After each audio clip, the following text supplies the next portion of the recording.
People will think, what were the signs? I didn't who knew that this was going to happen? The guy named his company Palantir. What are you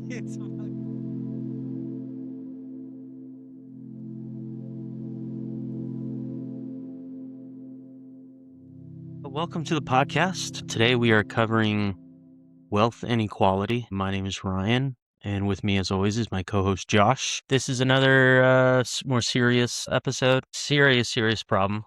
We'd like to contribute to the discussion. And let me start out with this phrase, and if you could entertain me while I go on this little journey here. You probably heard of memento mori.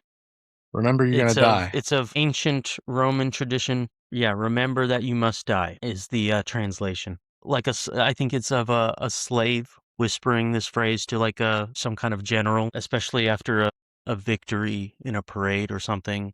You know, served as a grounding reminder that his earthly glory is fleeting, that mortality is inevitable, and historically it sort of functioned as a North Star philosophically, asserting that death is like the ultimate equalizer. Like no amount of accumulated capital can bribe the grave, and we all eventually return to the same earth at the end of our lives. This grim reality was thrust into the spotlight recently in a violent manner in which the United Healthcare CEO, Brian Thompson, was forced to face this mortality through like a heinous public execution of Luigi Mangione. This shock of cold-blooded murder on the streets of Manhattan forced a disturbing reflection. Like how did modern society reach the boiling point where this young man feels the only recourse for systemic grievance is an act of public execution? It suggests like a profound breakdown of a social contract born from a realization that corporations have successfully pivoted from serving consumers to controlling them entirely, while also simultaneously lobbying government that increasingly prioritizes corporate health over the well-being of its citizens. And we are now standing at the edge of a precipice, staring down at an extreme wealth disparity so vast that it has begun to manifest in desperate, chaotic rage. So what are So your... I have a question for you then. Do you think Sure. that's cold-blooded murder then? Or is that hot-blooded murder? That was, yeah, I think that would be a more apt description. There definitely was a lot of reasonable anger behind it. Which is why he was celebrated for the killing by so many. Yes. The action of killing Brian Thompson is terrible. And it's sad that happened and that it came to that. But the reason why he did it is a little more of a gray area. Because I think, like we said in previous episodes, it's hard to find anybody on the street that would shed a tear for that CEO. Right. Because they did a lot of horrific stuff, disgusting acts. Right. The insurance industry in general, even. People are frustrated that the amount of celebration of that murder shows just how much our entire country is fed up with this topic. So yeah, as cold as it seemed, there's a lot of heat that has been generating over the decades that led to this moment.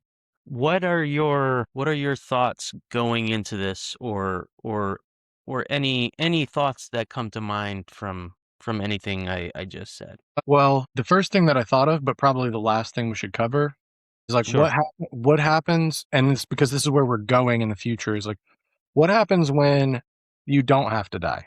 Like what happens when you could accumulate enough resources to where death is not something you have to deal with? This is covered in tons of.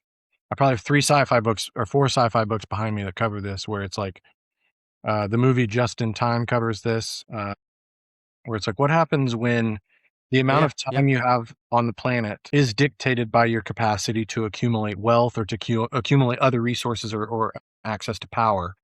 yeah, So that would we don't have to answer that right now, but that's something that I think of when I think of like memento mori and the whole idea behind like using the right. fact that we all end up in the same type of grave or burned into the same type of ash, dust to dust type of thought process. What happens when that stops and when we reach a level of technology where your access to resources and your access to wealth and power dictate how long you can live, and sometimes eventually that might become indefinite. You might be able to survive for incredibly extended periods of time, or depending on the technological advances, you could live forever. Because then we get to a point where it's like, okay, well now we're all in a very deep pool with very high walls, and we're all trying to climb over each other to stay above water, to keep our heads above water. What happens when like you could feasibly just use other people to keep your own head above water for long, long periods of time?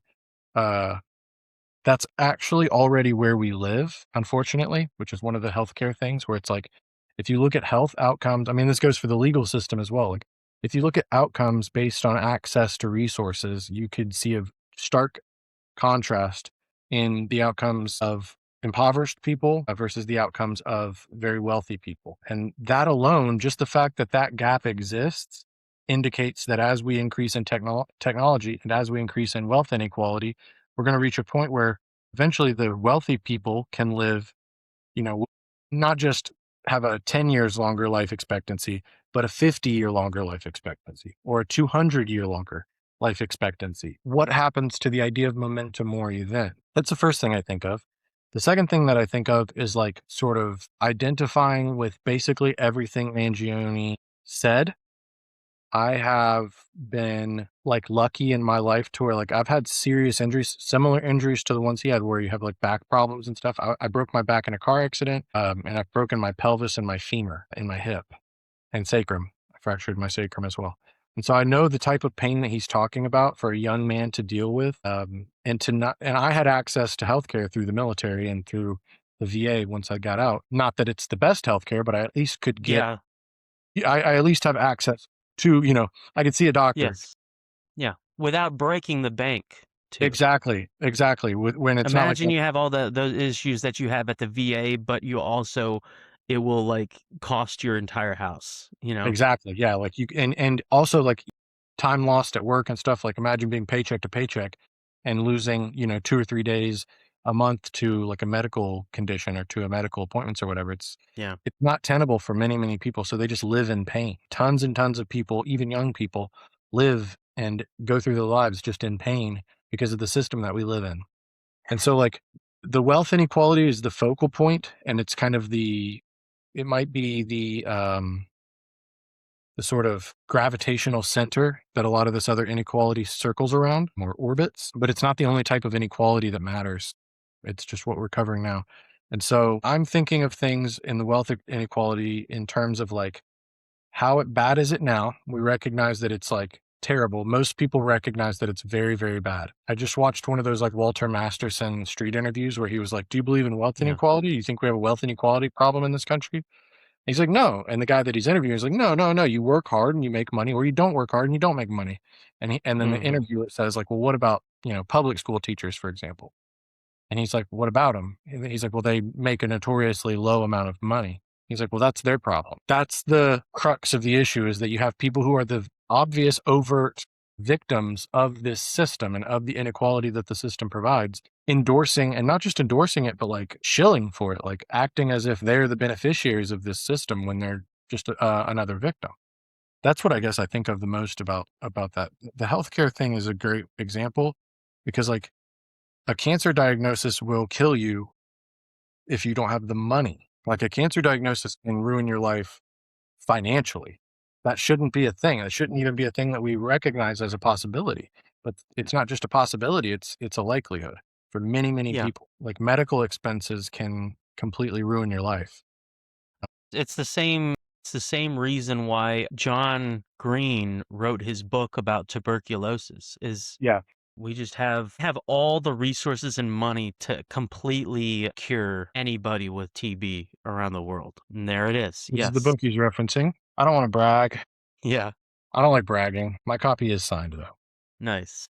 I want that. The book, not your copy. Although next time I'm at your house, you Yeah, be careful. I'll send it to you.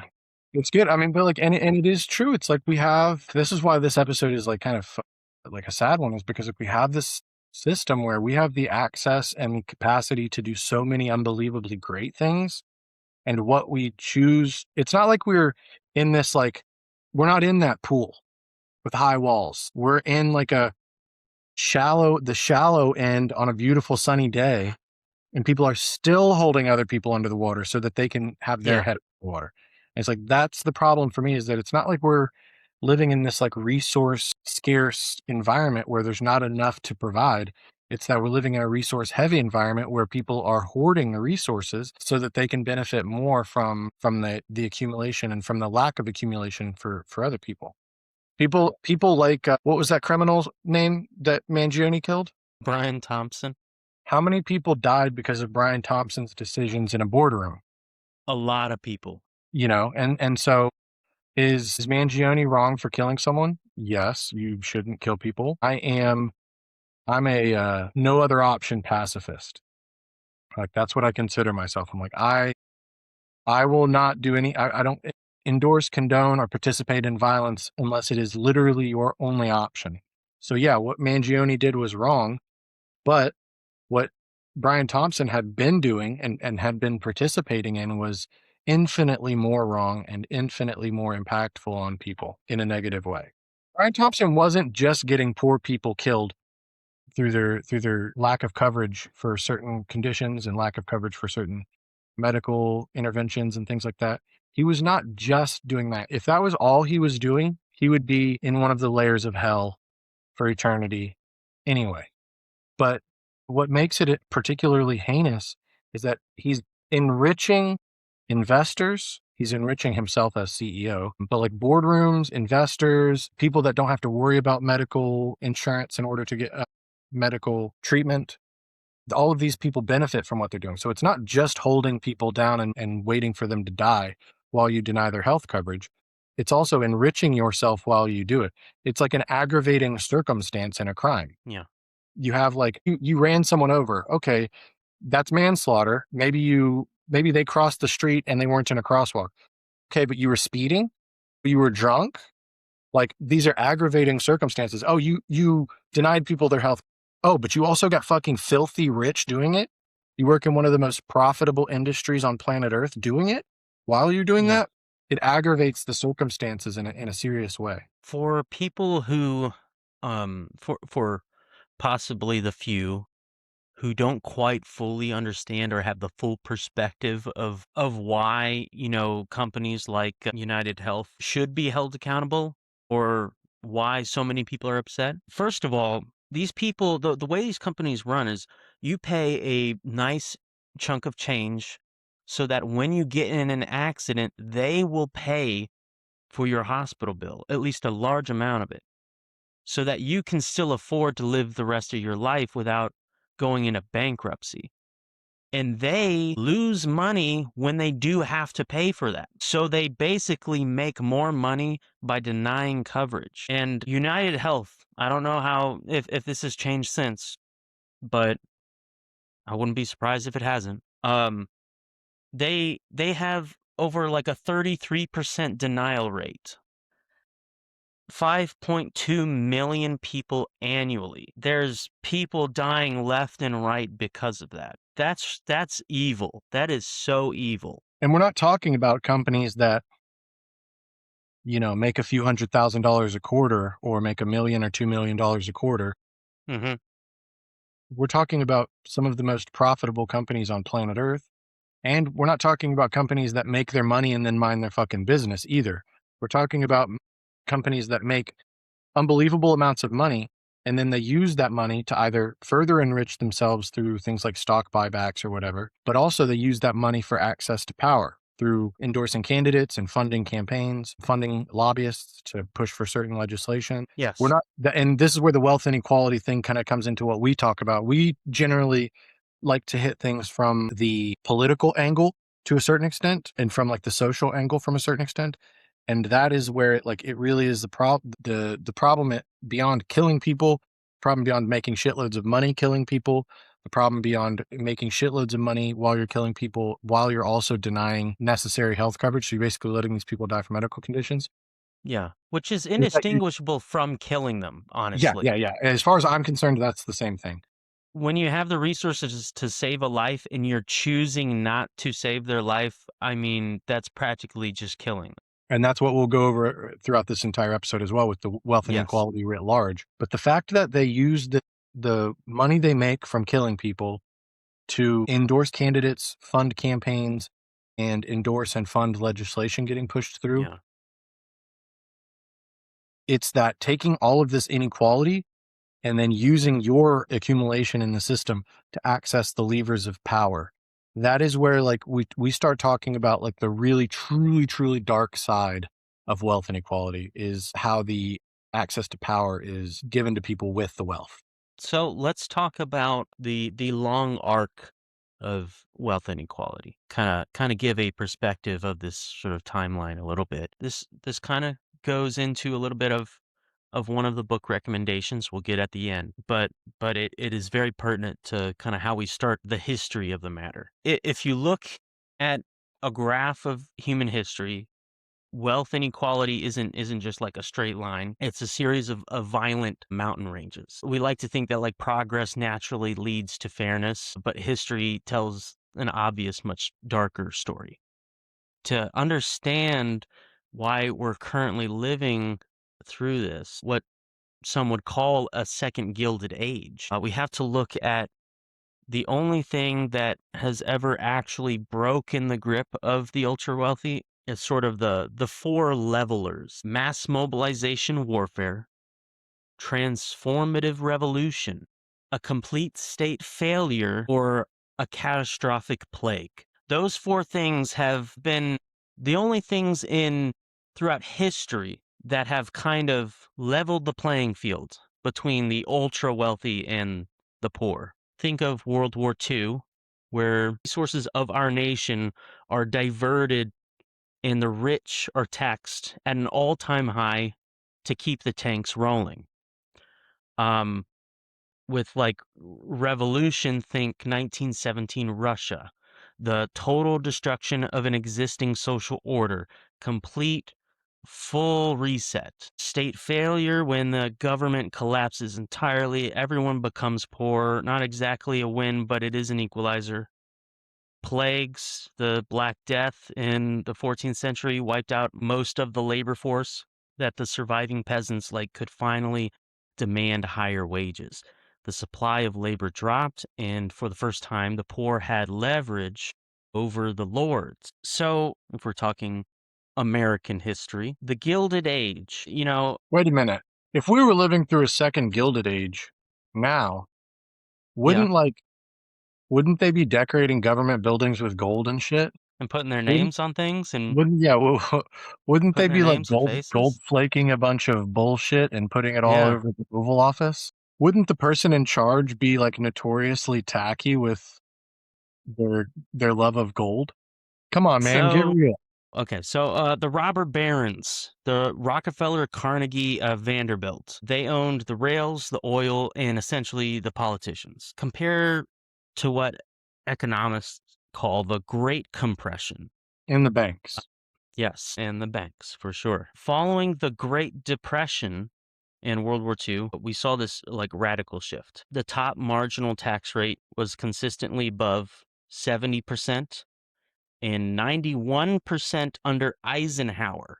So if we're talking about around this time, and they were taxing the rich at a very high rate, 1 in 3 workers was in a union. The result of that is the strongest middle class the world has ever seen. The gap between CEOs' pay and factory workers' pay was a small fraction compared to the Grand Canyon that we see today. So I don't know if I have like a smooth transition into this next part, but history also sends a warning to the elite, which is that greed has a shelf life. Take the French Revolution, go back a little bit further. The French nobility refused to pay taxes while the peasantry starved. They thought they were untouchable. The consequences, not just the loss of money, but the guillotine and total seizure of their estates. It was violent and an absolute reset. Fast forward, Franklin D. Roosevelt. He saw the same tensions boiling during the Great Depression. He famously said that he was saving capitalism from itself. He knew that if he didn't give the working class a, quote, New Deal, Social Security, labor rights, and public jobs, the alternative wouldn't be a polite debate, and it would likely be some socialist revolution or fascist coup, something violent and not cool. He forced the rich to give a slice of the pie so that, you wouldn't lose the whole bakery. So if history says it sort of takes one of these four horsemen to fix inequality of what we've seen so far, does that mean that we're headed for a collapse, or are we like the first generation to level the playing field through the ballot box? What are your thoughts on that? But we're not going to level the playing field through the ballot box. From what is observable to the average person, the ballot box seems kind of like a non-option at this point. Maybe long Hmm. term, that's the case where we could influence change through the institutions that exist currently. The problem, Yeah. though, is that the institutions that exist currently exist to defend the current structure. So voting anyone in, no matter what their ideology is, like it doesn't matter if you put Bernie Sanders in or Graham Plattner Hmm. or some fucking communist or some fucking democratic socialist or true socialist, whatever it is. I don't think that any of them could exist inside of that machine and facilitate the changes that are necessary for the inequality to get better. They could slow the damage down, but there's so much momentum behind this train that it has to Yeah. be derailed in order for it to stop, in my opinion. This is my opinion. A mass mobilization of the military at this stage for us is probably like not going to help because like our military industrial complex is one of the driving factors of inequality. And even if you go back to World War II, look at like guys like Henry Ford, you know, who was essentially a Nazi. Like, did that did that have any negative impact on him when we mobilized the world over? No. So it's like these people will still squeak through. There still will be these survivors of the inequality and whatnot. Yeah. What are the other horsemen verbatim here? I mean, you got a plague, and you got like state failure. Yeah, I think state failure is probably the closest one that we could hope for. Although, transformative revolution is like a literal possibility, but I just don't think that that's very likely in our society. We have too many people that are too brainwashed and too arrogant and egotistical to admit that they're wrong. I think that Hmm. that entire generation and the boomers and many of the older Gen X's, they're going to go down with this ship. And they'll be in denial. They'll be, oh well, if this ship is sinking, why am I so high above the water? That kind of Yeah. that's we have For 80 plus million of those people in this country. So yeah. like some transformative revolution, I think you saw with the George Floyd protests, with the protests of Trump's first inauguration, the protests for the Iraq war. Like at least in our country, we don't translate protests to political power or to like economic strength. We do like these big protests. They get a lot of attention. The media organizations work for the entities we are protesting essentially directly. And every single one of our governmental structures exists to prevent that protesting from becoming actual power. Not that it doesn't become any power, but that it doesn't become powerful enough to actually move the needle long term in a Hmm. significant way. So, yeah, maybe it's literally possible for that revolution, but I don't see that as likely. I think Yeah. catastrophic plague is probably a likelihood, especially after COVID, because we have so Yeah. many people that now are like, COVID was bad. People call it the pandemic. Everyone's like retconning what happened.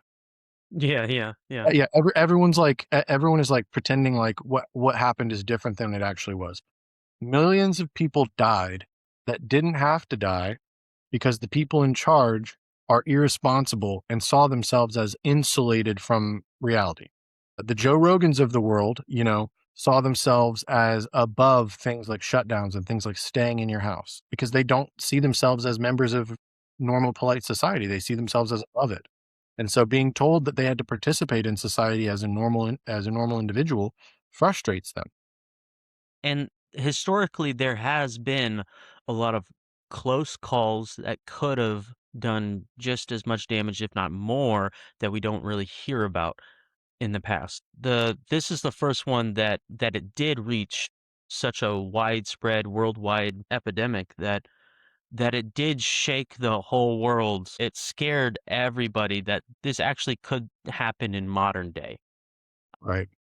And so that just already, yeah, that lesson already shows us that it can happen again, Yeah. And it's going to be if we're worse not next ready. time because of the way people responded last time. There were some Yeah. authoritarian things that governments from both sides of the spectrum participated in, and that has pushed people away from this idea that the government is there to protect them and more into the idea that the government is there to control them, which may or may not be true, but it remains that they're impacted by it. Anti-vax crowd has become bigger than it has ever been. And so the idea and the media is less trusted than it has ever been. The scientific community is less trusted than it has ever been, Mhm. especially by those in power. We're not talking about like the average person. It doesn't really matter if you think scientists are right, doctors know what they're talking about, and vaccines work, because the people that are in charge of our government and the other institutions don't. So they're going to behave like that. The people that are in charge of our media don't, and they're going to behave like that.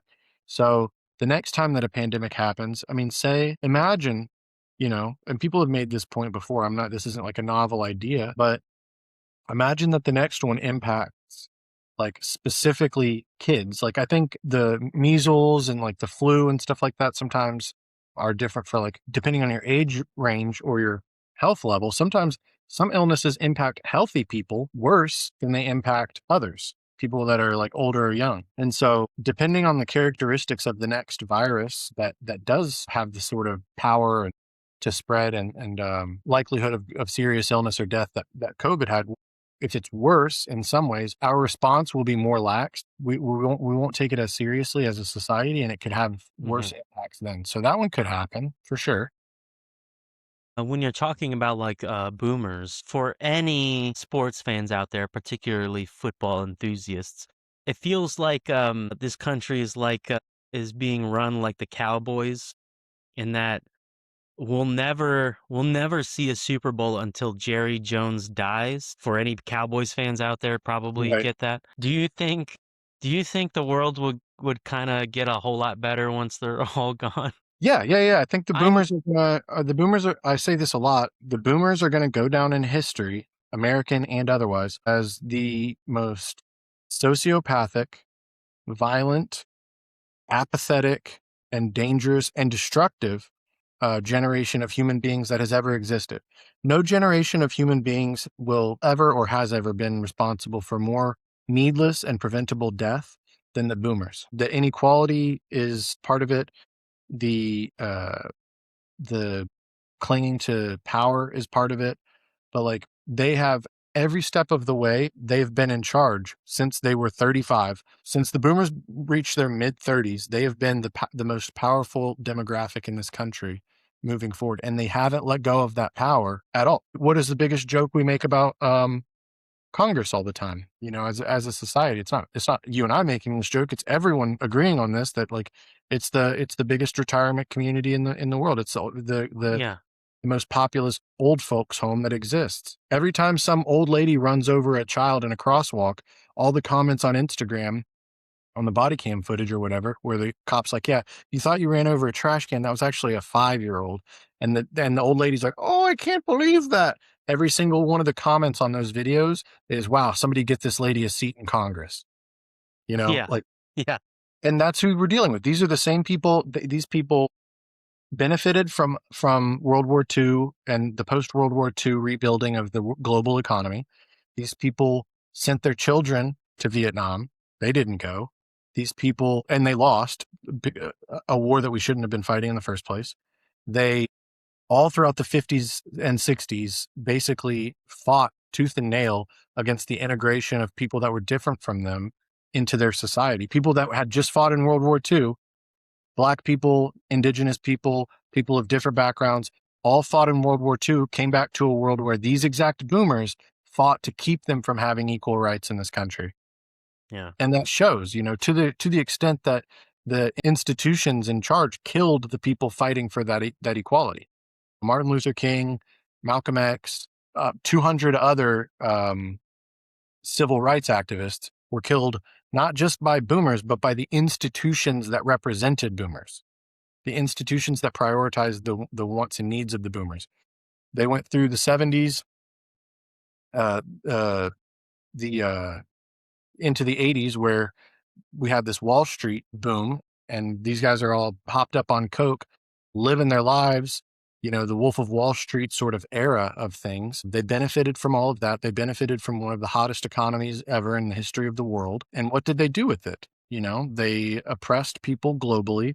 We enforced our whims all over South and Central America, all over Africa, all over Central Asia, all over East Asia, all over Eastern Europe. They had their economic and political will imposed upon the rest of the world for the better part of a century. And now in our country, we're seeing like it's sort of the imperial boomerang where it's like these people have done such bad things globally that now our own country is suffering from it. Inequality, jobs, social media, politics, all of these sort of aspects of our lives are impacted negatively by the boomers and their influence on our society and their inability to let go of the levers of power because they were raised as these sort of arrogant sons of bitches that think that, because their parents were the greatest generation, that they should reap those benefits forever without Mhm. having to distribute them evenly amongst the generations following them.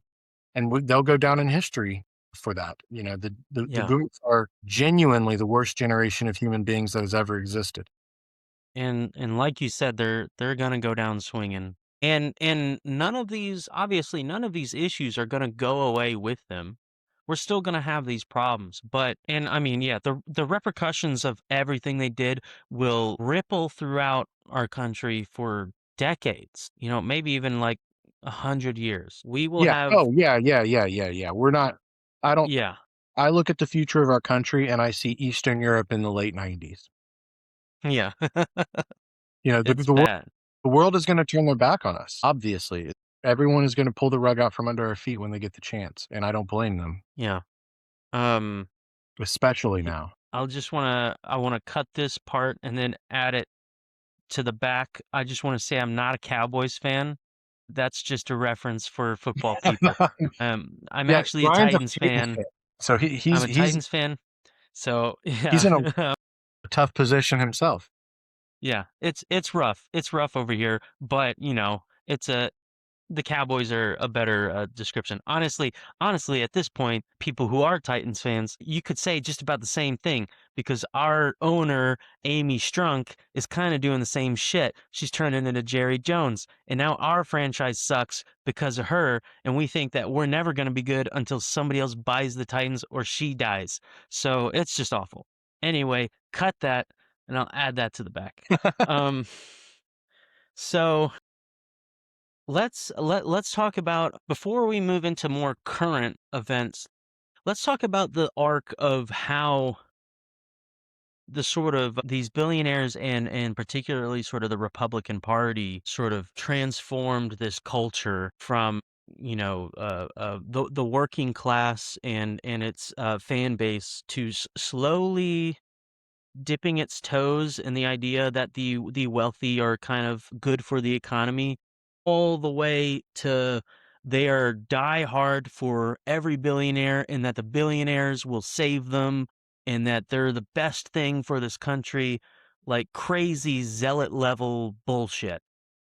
We kind of have to go back always sort of let's start with like the 1920s. The GOP first framed wealth concentration as a moral good. They used the horse and sparrow theory that if you feed the horse, which is the rich, if you feed the horse enough oats, some will pass through the sparrows, the workers on the road. That kind of, and then we go into Reagan, that kind of would trickle down. economics a bit, kind of puts the rich at the top in this hierarchy that it will slowly sort of trickle down to us. Reagan in the 80s, rebranding the ultra wealthy as job creators. This sort of language shifted the narrative from bosses to benevolent providers. The Republican spin became taxing a billionaire is a direct attack on your own paycheck, which is not good. The moral logic of this, promoting this sort of supply side economics as a patriotic duty. High taxes were branded as un American, while capital accumulation was sold as the only engine for national prosperity. While Reagan sold a policy, the MAGA movement sold a personality in the form of Donald Trump. The wealthy are no longer just essential for growth. They are the cast of anti-establishment warriors who use their billions of dollars to fight the deep state for the common man. So MAGA has taken this sort of job creator myth to an extreme by treating tech titans and billionaires as secular prophets, essentially. Men like Elon Musk, who does not Calling Elon Musk a man is that's doing a lot of work. calling him a man, just You ever seen when they take the like cartoon characters and they turn them into humans? yeah, I was gonna say, He looks like Mike Wazowski from Monsters Inc. got turned yeah, into. as a man, emotionally and philosophically, is very hard to it's a very, very large leap to make, but also physically. Yeah. Calling him a human, honestly. I mean, you've already even heard jokes about Mark Zuckerberg being an alien or a fucking robot. These people are not human. Like, like Don't inter- literally. they don't interface with reality the same way that Yes. normal No. humans. This is like we're seeing the side effects of, like, this is what happens when you live in space for 100 years. Your body starts to atrophy and change and look weird. Like, this is what's happening when they live There's that kind of actually lifestyle. there's a condition where you have like chronic, like severely low estrogen, and Yeah. it like sort of changes your body. That's what Elon Musk looks like. It's bad. It's Yeah. crazy. I saw this. I gotta look at this. It's crazy. Should I pull it up on here? Are you looking at this one? Let's see It's here. where the top of your stomach gets bigger, but the bottom of your stomach doesn't. That's what Elon Uh-huh. Musk has. It's like weird. It's like almost like his ribs are trying to support a set of tits that he doesn't have. Here we go. Oh God. So, I've seen that little sketch that he just has a tiny man kind of controlling his Yeah. robot And body. guys, and like, for the record, for our viewers, like one of the main things we're trying to do with this podcast is Oh, like show a version of masculinity that is less toxic and that is like yeah. more grounded to humanity. We're not fat shaming this guy. We're No. weird shaming him. He's not. Yeah. Listen, There's something worse than being overweight with him. That's being overweight's fine. we're not Being this is not exactly. fine. That's not fine. No. That's something he did something. He did Yeah, yeah. something he made a pact with someone, some type of warlock pact with a demonic entity. He honestly, it's dude, it honestly kind of makes me sad. And it explains the way that he acts, like you couldn't act normal when you look like that. It's just not Oh, possible. this these he looks like a Men in Black character. Yeah. He looks like an alien that came down in And a have in like a another in head a grow out of flesh his. suit. Oh God. Uh, yeah, no, we don't advocate bullying, but when people like Elon Musk does the kinds of things that they do, Well, he is a bully bully. all you want. Like, Yeah. Remember what I said in one of our first episodes is that like ridicule is the only way to combat certain people and certain ideas. yeah, Like you can tell the teacher if you're getting bullied. You can tell HR if there's a bully at work. You can pray to God. You can do whatever you want. But if you actually want to impact bullies negatively, You have to bully them back. You have to stand up to them, whether that's physically, mentally, emotionally, verbally, whatever it is. There is no way to combat bullying one on one that doesn't involve conflict, that doesn't Yeah. involve actually fighting back against them. Because if you let this rung of society bully you, they will. And it shows. People like Elon Musk. He is a bully. That's why he owns Twitter. That's why Yeah. he bought Twitter and changed the name, is because he is a bully and he didn't Mhm. like that people were bullying him back. He didn't like that people were holding him accountable for the things he did and for the things he said and for the ways that he acted and for the things Yeah. he failed to deliver on when he promised to them. He didn't like it. He went into, I mean, Doge was essentially a bullying operation. This is Trump, Musk, these are bullies.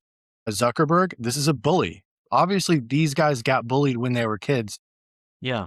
like the sort of Hurt hurt. people hurt people. Yes, exactly. These guys got bullied as young kids.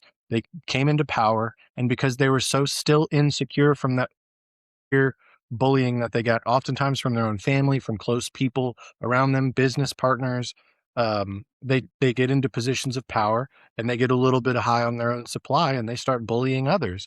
Zuckerberg is a good example of it. Musk is a great example. Trump is probably a lifelong bully, if we're being honest. Oh, Um, yeah.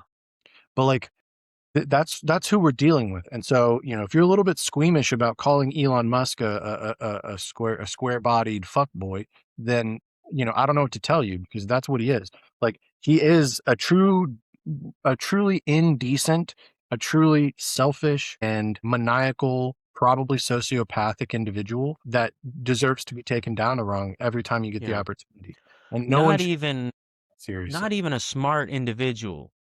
He's created this character that has since crumbled, quite a lot in the Yeah, yeah. recent Nobody history. nobody buys it now, but the way he came into power. Before everybody, all they knew him by was the SpaceX guy and that he was sending rockets up in space, thought he was a genius. He was never a genius. He just had the money to buy companies. That's it. That Yeah, he was was his a superpower, was money. he was a PayPal investor, and there is something to be said for someone running organizations as a bit of a cavalier, like having a cavalier attitude towards how we spend our money and how we make our money. And in that way, I think, yeah, probably you could say he has like an acuity for those sorts of things. But Sure. the Yeah. idea the idea that he was the mastermind behind any of this is one that was given to you through his PR team, essentially. That's it. He was an early investor in PayPal, made fuckloads of money, got into other industries. But you see What it with got Twitter. him What happens every time he takes something over? Yeah. Yeah. It takes a huge hit in quality. What, as of recent, everything leading up to as of recent, yeah, his best sort of powers were having the money to buy good companies and keeping his mouth shut. And now that's gone out the window. So we're just seeing full crazy at this point. Yeah, and remember, like this is a person.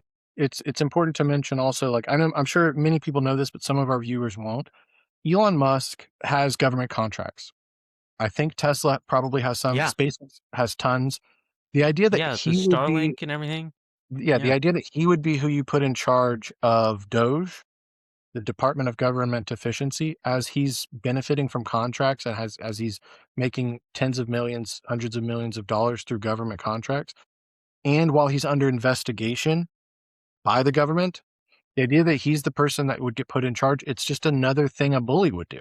It's like what Trump is like, okay, well, this is the guy that I can trust to make specific decisions that to put specific people in positions of power, to send a bunch of 24 the offices of government to wreak havoc and to fire Yeah. people, lifelong government service employees. Like these are the actions of a bully that is really mad about the shape of his rib cage. An incredibly, incredibly insecure man. All of these people. Not to mention the Nazi salutes at the, I don't know if it was at the Yeah. inauguration or if it was at one of the speeches before. Yeah. But yeah, that I mean, we're talking about, like, you can go deep down into his history from South Africa and, like, how his daddy made his money in the emerald Yeah. mines, which is another apartheid, During apartheid. Yeah. exploiting people, like, so his family business was the exploitation of the people that are really doing the work. Yeah. Coming off And of that's how he blood grew. money. Exactly, yeah, like, it doesn't get more blood money than South African emerald mines. Yeah, yeah, in apartheid South Africa. So, like, yeah, getting into like him being like a man was probably a bit of an aside, but yeah, I challenge that notion. Anybody that has the yeah, yeah, resources, anybody that has the power to help people and that chooses to instead hurt people is not any type of man that I recognize. yeah. And we should mention that Doge shut down USAID spending. Mhm. I Yeah, I was the tip of the spear in the military, not for fighting, not for killing bad guys, not for dropping bombs. I was the tip of the spear for delivering USAID. That is what I did. I was the guy that took the aid out of the plane and gave it to the people that needed it. Mosquito nets, medicine, water, water containers, water filtration systems, purification tablets, all sorts of other things that people yeah. need to survive. Basic needs for survival. Exactly. Yeah, That's the types of things that USAID provided. And he cut the spending of USAID, and now the number of people that have died because of that, I should look this up before I just say a number, but it's going to fucking startle you. It's almost unbelievable, but it's exactly and I what people think thought would happen.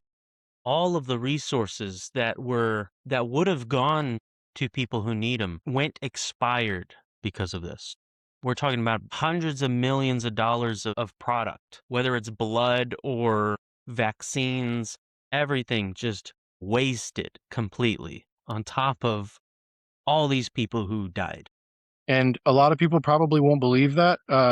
Long-term impact, the projections based on this initial modeling suggest that before 2030, up to 14 million people will die from preventable deaths, and with 4.5 million children under 5 being at risk. Yeah. A lot of people don't realize that people exist globally on a razor's edge. You know, like imagine living paycheck to paycheck, but it's dose to dose, or it's meal to meal, or it's water bottle to water bottle.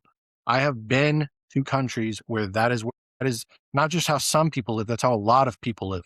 Thousands, tens of thousands, hundreds of thousands of people in single countries living basically aid shipment to aid shipment. Why do they live aid shipment to aid shipment? Is it because they're stupid mongoloids from across the world that don't have any ability to take care of themselves? No, it's because we have imposed conditions on the globe via capitalism and via our country's government's involvement in capitalism. Like take the banana industry in Guatemala for if you wanted to look up an example. Yeah. We have created a framework where without our aid, without the medicine, without the water, without the food, without the other types of infrastructure, people will die. Mhm. You know what I mean? That is what will happen is if we don't provide aid to them, they will die. And he cut the aid off without even considering the fact that these people would die. And now, you know, 750,000 people are dead in year one. And we're talking about gas prices. It's like there is a bigger story here with the Doge thing. We're talking about some people losing their jobs at, the State Department or whatever it is. Like some investigations getting cut short by Doge. The biggest thing that they've done is kill people. The estimates when history is written throughout the middle of the century that we're in now, 25 years from now, 60 years from now, the amount of preventable death and the amount of intentional killing that the United States has participated in will make Hitler blush. It will make Stalin blush. It is a truly, truly detestable thing that we've done and that we've participated in. And Elon Musk, a foreigner from an apartheid state who fled once apartheid was over and things weren't so hunky dory for the white people there, he came here and starts exploiting our system, starts exploiting our workers, and starts exploiting now our government. It shouldn't be accepted. It shouldn't be taken for granted by us. He should be held Yeah. accountable morally and ethically for sure, but he should probably also be held accountable criminally. If you intentionally or knowingly caused the deaths of that many people, you should be put on trial. And if you Yeah. found guilty, you should be punished for your crimes. And we'll probably get back to the likes of Elon Musk, especially all the other scumbags out there. But to jump back in, so this MAGA movement has sort of transitioned sort of people of Elon Musk's stature to be seen not as employers to be regulated, but as visionaries whose total lack of restraint is the only thing that can save America. The movement uses a quote sort of plutocracy in populist clothing. They use culture wars, immigration, woke ideology to convince workers, the working class voters on this base, to vote for massive corporate tax cuts and deregulations, sort of framing it as a strike against coastal elites while enriching the actual billionaires who fund the movement. And MAGA encourages the working class to live vicariously through the billionaire's success. If the billionaire wins against the media or the government, the worker feels like they are winning too, even as their own wages remain stagnant. The extreme rhetoric that says the entire economy is a fragile machine that only a billionaire knows how to operate. This makes the working class believe that taxing the rich won't just take their money, it will break the world, which couldn't be further from the truth. It's exactly the opposite, in fact. Yeah. It's a type of argument people say with like taxes in cities, like local taxes and things like that, where they're like, oh, if we do that, all the millionaires will leave. All the billionaires will leave. All the corporations will leave. Right. Yeah. No, they, first of all, actually, yes, some will. We've seen that in the UK. Some will. But the net impact on your economy will still be infinitely better than if you Yeah. continue letting them exploit your population. You know what I Hmm. mean? Like, that's you're essentially taking a leech off of your body. Like, but what if where's the leech gonna go? Yeah. What about the blood that that leech Yeah, has? that And it's that like, leech has dude, all a bunch of blood. It's like that's yeah. not what we're talking about here. No. So Like, the severity of this sort of wealth illusion. We are living in an era where the working man has been trained to cheer for the person who is slowly dismantling his future, his or her future. It's a masterful piece of psychological engineering. The billionaire has successfully sold this idea that he is the engine of the car when in reality he's the driver who is then charging, us, the passengers, for the air we breathe in the car. The working class has been duped into defending the vault of a man who wouldn't spend a second of his life defending theirs. This isn't just a political disagreement at this point. It is a mass scale Stockholm syndrome where the hostage is convinced that the kidnapper is the only one who can keep them safe from the outside world. And if we want, we can get into more of, thank you. We could get into the nitty gritty of some of these other people who are involved with these government ties. These individuals do not just lobby the government, they became essential infrastructure for the state, making them too big to regulate. We just did a whole lot on Elon Musk, um, you know, but we'll go through some of his government ties. Like there's SpaceX is the primary transport for NASA and the government of Department of Defense, or Department of War now, I guess. Starlink is now the backbone of modern military communications. By becoming a critical military contractor, he gains a sovereign status where the government is hesitant to enforce labor or um, securities laws for fear of like jeopardizing he was national making money security. servicing two sides of a war as well Yes. in Ukraine. Yes. Both Russians and Ukrainians were using his service. And Uh-huh. instead of taking the side of the American ally in Ukraine and the sovereign country that was under attack, he said, yeah, if I take Ukraine's side, only Ukraine will be using my product. But if I don't take a side, even though I have a United States government contract with this company, if I don't take a side, then I can get both of them to be using my product. I mean, think about the level of depravity there. Like, and this is just a microcosm of how the man operates writ large. And he is just a microcosm of how that Epstein class of parasitic clowns operates Yeah. real. Yeah.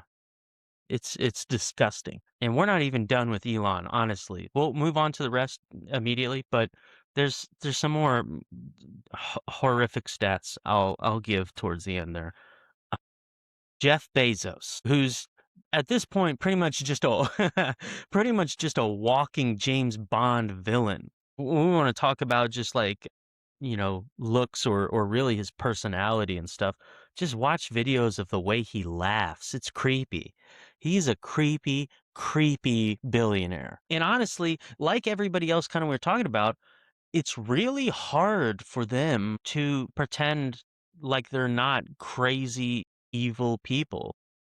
Like, the way they interact with people, it's just yeah, they live in this bubble of their own so far away from actual society. They just don't know how to operate. So when they actually talk to a normal human, it sounds crazy. Yeah, I mean, in a So just society, we would be pulling these people limb from limb. yeah, Uh, you know what I yeah, mean? And they know it. yeah. They're I wouldn't call them like, geniuses. I would call them monsters that are moderately intelligent. Mhm. We've talked about this before, but one of the things Jeff Bezos did to get this rich, one of the ways in which he exploited our economy was by allowing like mom and pop style businesses to operate on his Yeah. platform. And by Mhm. then making the same product, even sometimes selling that product for a loss in order to outcompete the mom and pop, Yeah. such that they go out of business, he can monopolize on the, uh, customer base that they had and then upcharge the product after the fact. Take a short-term loss, put them out of business, and then take the long-term gain, much like Trump did with contractors in New York. Take the Yeah. short-term loss, not paying them and maybe potentially going to court, and then take the long-term gain in that you didn't have to pay them the final amount or whatever. You settle for 2/3 of what you owed them or half of what you owed them or whatever, and you Yeah. don't actually end up having to pay the full price. Like these people have like their wealth isn't just things that they've accumulated from like fair practices. Their wealth is accumulated through the fact that the boomers and their generation of criminal enterprises set the economy up in such a way that if you have the money for court cases, if you have the money to operate at a loss for 6 months while this mom and pop doesn't, then you could then further exploit them moving forward. Yeah. So his Amazon, but I'm sure all of his employees make lots of money and live happy lives, right? yeah, he pays his employees, right? Doesn't he? Yeah, Pays them wait, well. I'm sure that all these fucking bitch ass Amazon trucks that fuck my goddamn roads up all the time, I'm sure he Yeah. pays taxes on those. I'm sure he pays Yeah. tax. I'm sure he pays enough taxes to make up for the damage that he does to our infrastructure. Yeah. I'm And sure. I'm sure he gives them ample bathroom breaks so that the drivers don't have to piss in bottles and then Yeah. literally have Well, these piss bottles sealed up and thrown on the side of the road. Like, that's the not a drivers problem. now are using their own private cars. Yeah. They're showing up in the fucking Yeah. Toyota Corolla with an Amazon vest Yeah. on, Yeah. throwing a package for 400 feet to my Yeah. frisbeeing my Like, fucking books to my house or whatever, like, fucking smacks crazy you in as the hell. face. Like, who are you? Can I help you? Yeah, just have It's an random cars Amazon pulling up. employee. My neighbors just have random cars pulling up everywhere, and then a guy with an Amazon vest gets out. Where'd Yeah. your fans go? You know? And I'm sure in 6 months, some new fucking conspiracy will come out where it's like, "Oh, Amazon made an extra $230 million globally this year by having people drive their own personal vehicles and do all the wear and tear on their own personal vehicles, pay for the gas in their own personal vehicles, Yeah. to do Yeah. the deliveries for them." Yeah. I'm sure. So, Fuck Jeff Bezos a billion times. How many billions does he have? That's how many times he should take a dry dildo to the butthole. yeah, agreed. Who's next? Well, hang on, we're not done Yeah, yet. okay, okay, So great. Amazon Web Services You hosts ever the seen Master of data. Disguise? He looks like that guy "Am I not for the Turtle Club?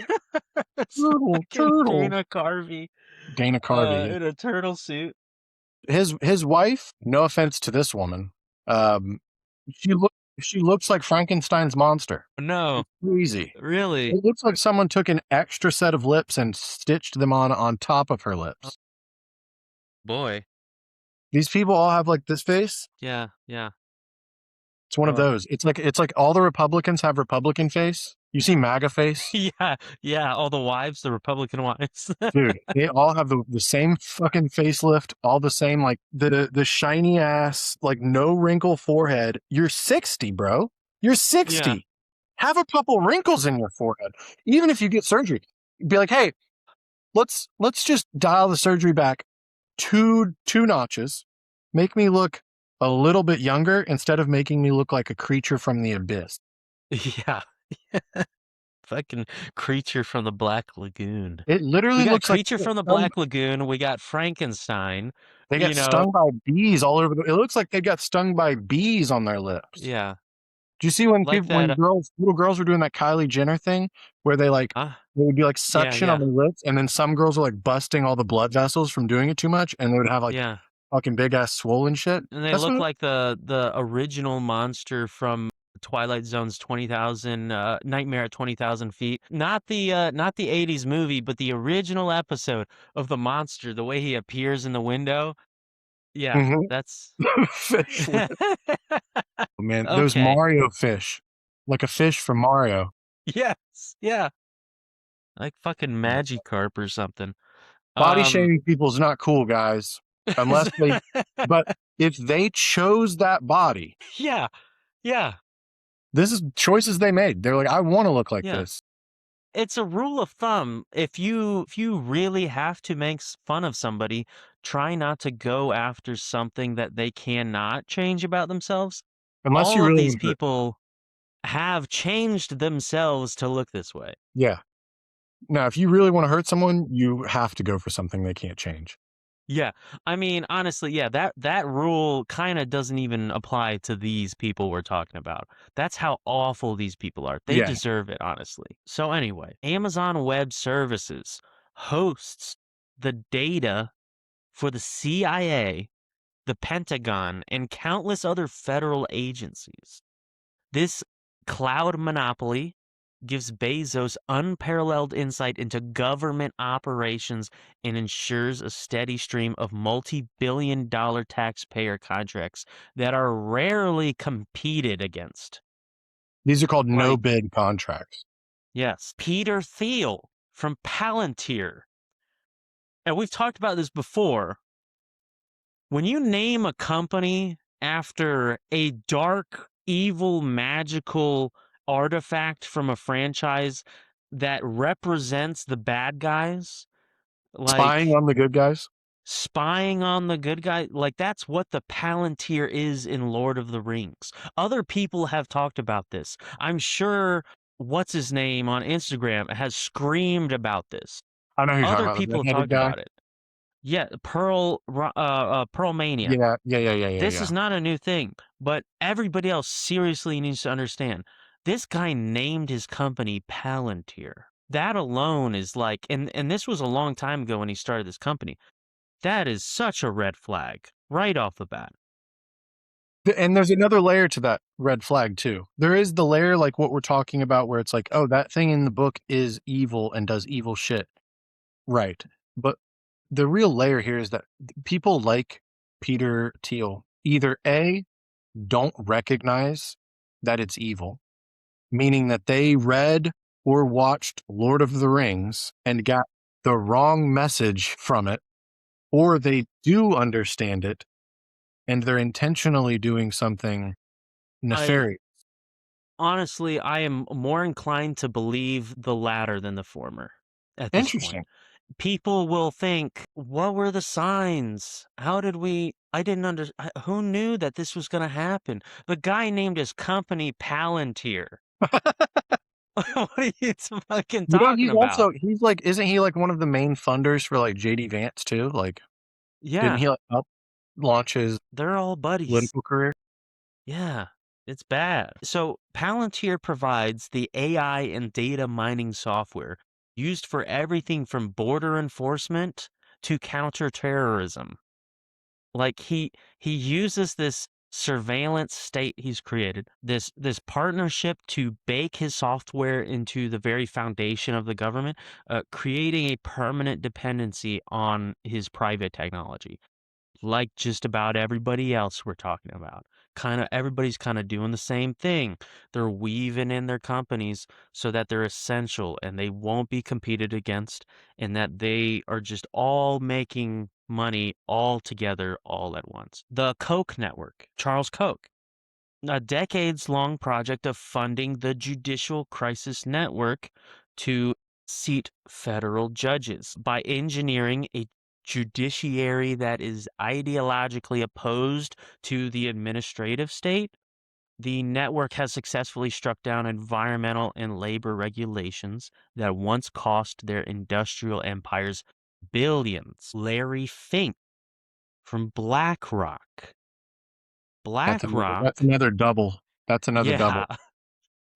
BlackRock manages trillions in pension funds and was a primary firm for the Federal Reserve, turning to during the 2008 and 2020 financial crises to stabilize the markets. Fourth branch of the government, essentially. This status allows Fink to dictate environmental, social, and governance standards to the rest of the market, picking winners and losers while remaining insulated from the volatility he helps manage. BlackRock has been a name I've been hearing a lot lately, and I mean a handful of these people I wasn't even really aware of for most of my life. And just now, all of these companies and names are cropping up just all over the place.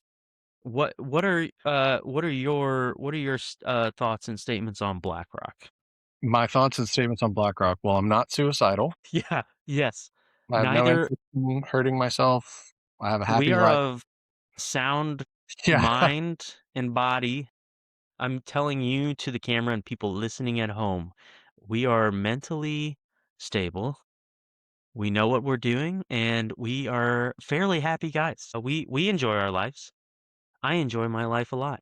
Yeah, BlackRock is the type of organization and company that like, and Peter Thiel is like this. I'm sure Musk is like this. Sam Altman is like this, where it's like you actually have to be careful because these people have the resources to kill people. Like, and they've been accused of these types of things, not just of killing people, but of threatening people, of being litigious, of all sorts of nefarious behavior in an effort to keep people from putting bad information about them out. That's why they buy media organizations. That's why they fund media organizations through advertisements. That's why they own social media organizations. That's why they get these government contracts. These guys want to insulate themselves not just from repercussions of their actions, but from criticism of their actions. Mhm. We're talking about when we talk about like oligarchy and we talk about kleptocracy and plutocracy. BlackRock is genuinely like this umbrella over a bunch of the worst aspects of all of that. It is like an overarching organization that has its hands in every cookie jar that it can all across our society. Talking just about private investments, like about purchasing single family homes en masse, not so that you can like put a bunch, not so you can like sell it to a bunch of single families at fair prices and make money off of the sales. That's one thing.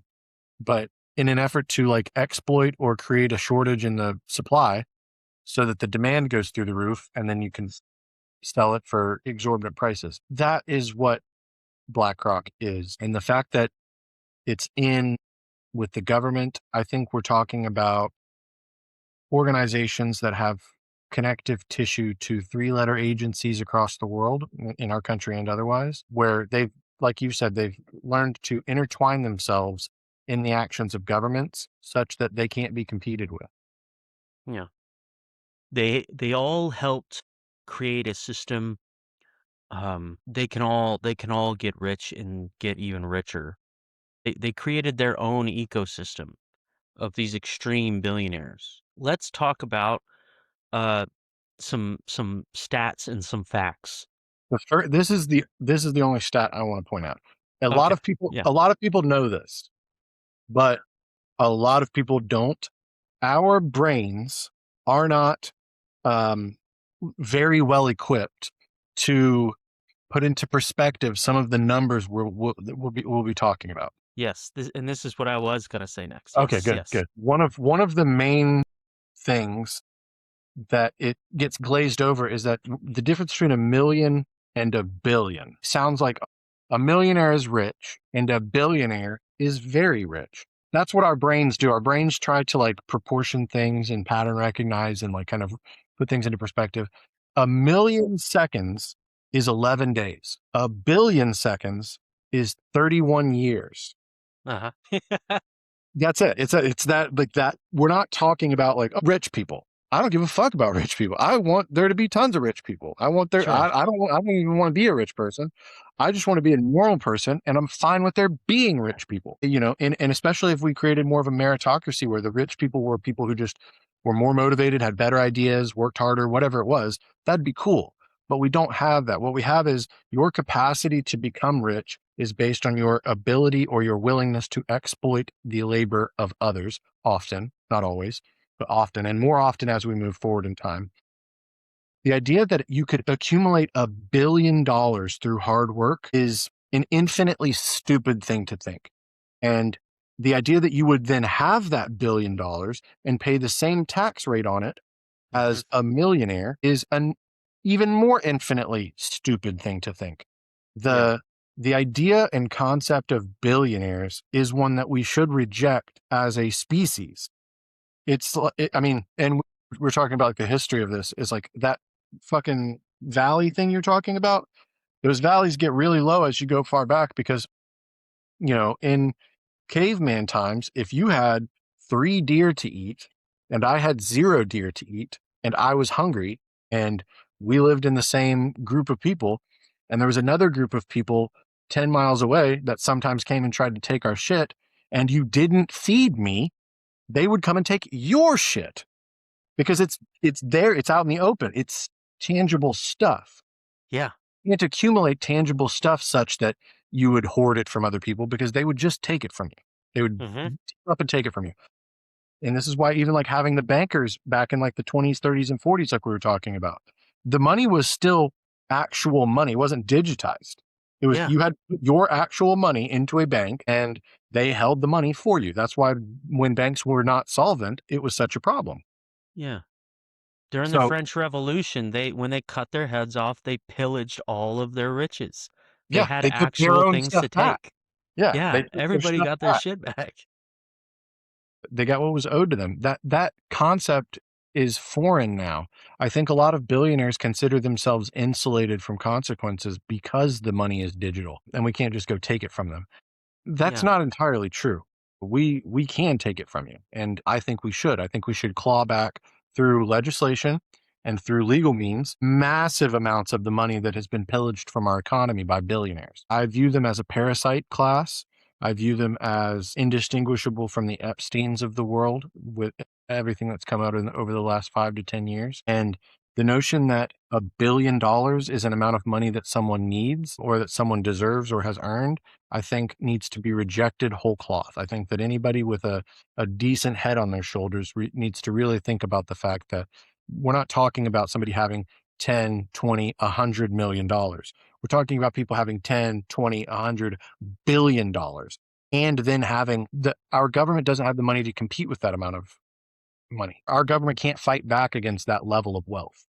And we see that because that level of wealth has taken over our government. Exactly. So this segment is our way of trying to put into perspective like how crazy this inequality is. So while the average American pays an effective rate of like 14 to 25% taken directly from their paychecks, the 25 wealthiest billionaires pay a true tax rate of only about 3.4% on their actual wealth gains. Elon Musk, if his total wealth, which estimates at around like $840 billion ish in early 2026, that is higher than the GDP of the bottom 90% of countries in the world individually, not combined for just him. And we'll get into another stat that relates to this. But name any country of the bottom 90% of countries in the world. He has more money than your country. If his wealth were subjected to a one-time 91% great leveler tax, Walter Scheidel put it. I think that's low, but okay. Yeah, this is what the numbers would be. Taxes paid would be $763.49 billion. The money he would have left over is still $75.51 billion. So to put that $75.51 billion leftover money into perspective, if he was taxed 91% and all that's gone from him and he still had what was left over, even after losing that, Musk would still be richer than 99.9999 repeating percent of the world's population. In 2026, he would likely still be in the top 15 richest people on earth, wealthier than the entire GDP of many small countries. The 1950s standard of this 91% rate, it was the actual sort of top marginal income tax rate in the US during the 50s. Back then, Which the boomers benefited from. yes, incredibly, this rate was used to build the American middle class, fund the interstate highway system, and send humans to the moon. With $75 billion, he could still spend $1 million every single day for the next 200 years and never run out of money. The median American worker will earn about $2.7 million over their entire 40-year career. In 2026, based on his wealth growth rate, Elon Musk earns that entire lifetime of human labor every 11 seconds. $2.7 million every 11 seconds. I'm sure he's just working a life. Every 11 seconds, Yes, he works a every life. 11 seconds, he's working a full lifetime. That's how I'm hard he sure he works. works that. Yeah. That's how hard he works. That's why he has such a barrel body. He, He didn't get a barrel body from not working hard, Ryan. yeah, that's each lifetime just goes in the bucket. Yeah, his upper rib cage is. Just opens up. It's like the deadlights. It's like the deadlights of Pennywise.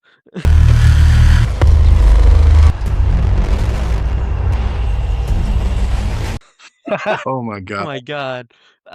It's disgusting. Oh, it's so disgusting. And remember, now imagine for a moment that we were living in a world where everyone had enough food, everyone had medical care, everyone had enough water, everyone had access to a dignified existence and a roof over their heads. This Yeah. would still be fucking disgusting. This would still be Yeah. vile. It'd still be unacceptable. We don't Him. live in that world. We live in a world where we just killed 700,000 people by Yeah. him cutting off funding to medicine and mosquito nets and Yeah. vaccine and water and water purification tablets. Like, we live in a world where the guy that's doing this is the one that's causing more suffering, not alleviating it. What has he done to alleviate the suffering of others with his amassed wealth after exploiting his own employees, after exploiting his own businessmen, after exploiting his own countrymen? Like, even with that leftover money, if he was taxed that way and he had that $75 billion, that's still morally repugnant. For him to still have that much money, even after all of that, is still disgusting. It's vile. It taught probably a lot of people have heard at this point, and we've talked about it many times. There's the question going around more than ever: is there such thing as a good billionaire? And essentially, there isn't. That is a level you reach that breaks the fabric of our sort of moral social contract of what like one deserves. Like the only way to get that money is by doing horrible stuff. That's so awful. That is And so awful that it's anybody why the has that much. conversation around wealth inequality is so important to have, is because, like, we're not just talking about, like, these people have so much money, good for them. It's like these people have so much money in the context of the world we live in. Yeah. Like, you know, it's not like they just made a bunch of money and they're like minding their own fucking business. They've made a bunch of money through the exploitation of resources, through the exploitation of governments, through the exploitation of their own employees, and through lies, fraud, deceit, all sorts of things for many of these billionaires. Proven, like proven shit, much less what's alleged. And we're meant to just accept the sort of crumbs that fall down from the dinner table of the billionaires. And it's just, I won't. No. I, No, we I can't. We honestly, can't. I'm not going to finish that sentence. Let's keep going. Yeah. It's- So there could be ways to turn this tide. Gaddafi It's style. Yeah, we get a mob of people, and we hit them with the Gaddafi. yeah. Just kidding. In a non-violent means, here might be some sort of institutional reform we could implement that other people have No butthole suggested. knives.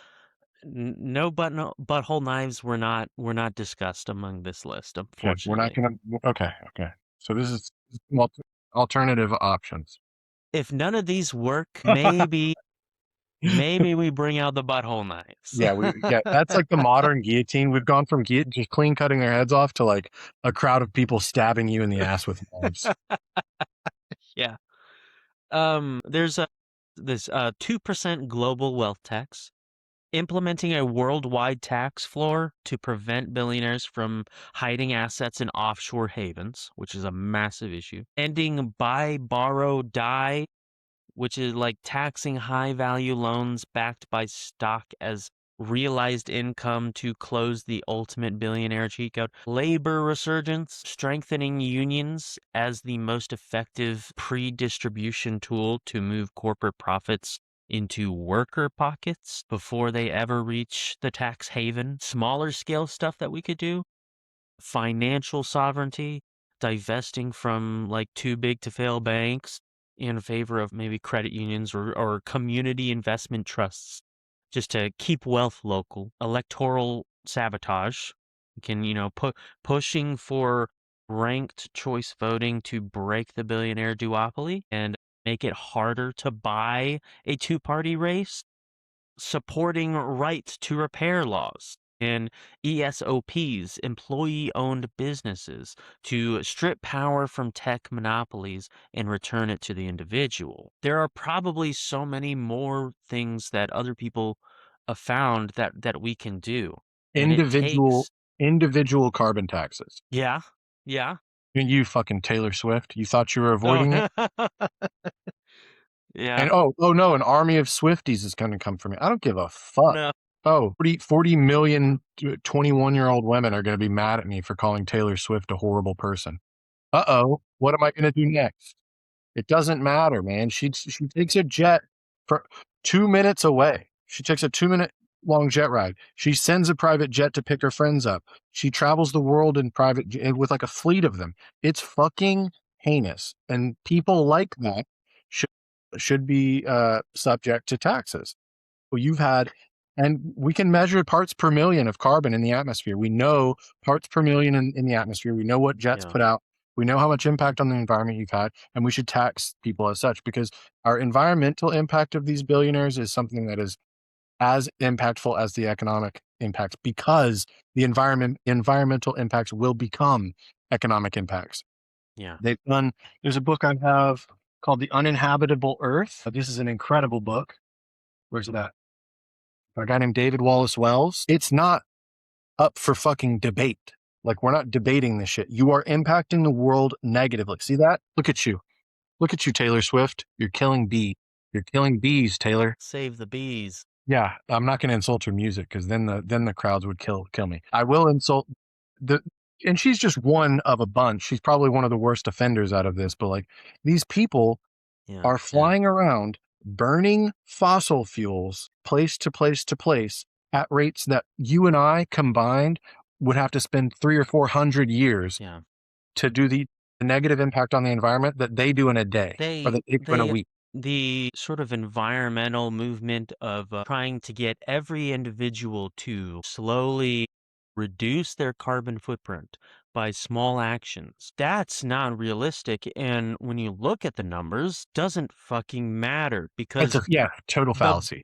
you get rid of all these billionaires, that our carbon footprint disappears at an extreme rate. Like me keeping a light on when I go to the grocery store isn't nearly doing what all these people are flying around, you know? Right. But moreover, you using a plastic straw might help prevent damage from being done, but it does nothing to repair the damage that has been done. A Yeah, tax, on yeah, the other hand, especially like an individualized carbon tax. Oh, you own a shipping company, you own a company like Amazon that uses so much fossil fuels, that uses so much rubber gets put into the road, so many of the roads get damaged. That money that you are taxed can be used to actually alleviate future damage and fix the problems you've created. It can do both. yeah. Just stopping the production of or just stopping reducing our carbon footprints as individuals, even for them, wouldn't do anything.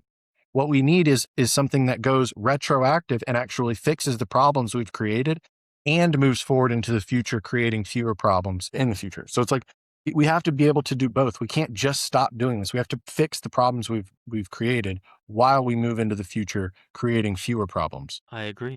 Let's talk about before we sort of go into we'll go into after this our books and then we'll wrap it up. Before that, I just want to include this tab that I created of midterm drivers. The following individuals and groups are currently the most influential drivers of the 2026 election landscape. Sergey Brin, I think Google co-founder, currently playing both sides in the California governor's race. He has maxed out donations to both Republican Steve Hilton and Democrat Matt Mahan, while also dropping $20 million into the committee specifically fighting the proposed Billionaire Tax Act. Eric Schmidt, former Google CEO, has contributed over $3 million to independent committees fighting tax increases on the wealthy. Reid Hoffman and Tony Zhu, the LinkedIn and DoorDash founders, are pouring millions into tech-friendly candidates to ensure regulations on gig work and AI remain light. Elon Musk, having already spent over $240 million in the 2024 cycle, he remains a massive force in 2026. His America PAC continues to fund candidates who support deregulating his primary industries like space, AI, and electric vehicles. Sam Altman. We probably should have added Sam Altman to the last segment. OpenAI. Yeah, that's dude. I shouldn't even mention it. I shouldn't even mention it. I shouldn't even mention Yeah, it. He allegedly was involved. I mean, this is like a little bit of a conspiracy theory, but like one of the people that was like whistleblowing on his company committed like a really strange suicide that made no sense after he had like made plans and stuff, and like a lot of just the stuff you see with standard suicides didn't line up with it. And Sam Altman was asked about it by, a conspiracy theorist and, in my opinion, one of the worst humans on the planet, Tucker Carlson. But yeah, he still asks. Unfortunately, nowadays, some of the only people doing any real journalism at all are these psychos that do yeah, 90% bullshit and then 10% real journalism.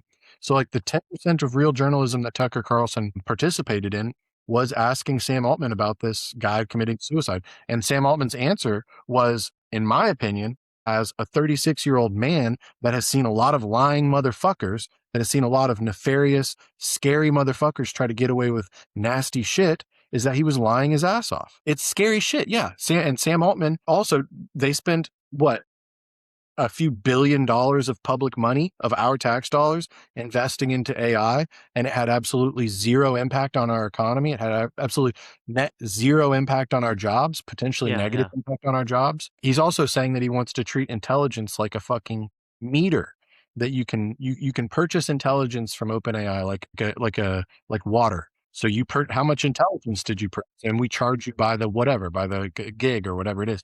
That is the type of evil and the type of crazy that we cannot live with as a society and successfully move into the future.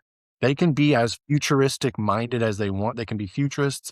They can be looking forward as much as they want. But if they don't recognize the material conditions that exist currently, we can never move forward as a society, because they're going to put so many people out of work. They're going to cause so much negative environmental and negative economic impact that our society will still crumble. They won't. They have bunkers in Hawaii. They have, yachts and helicopters to retreat to. They have so much money that they could, like we said, lose 90% of it, and they would still be some of the richest humans on earth.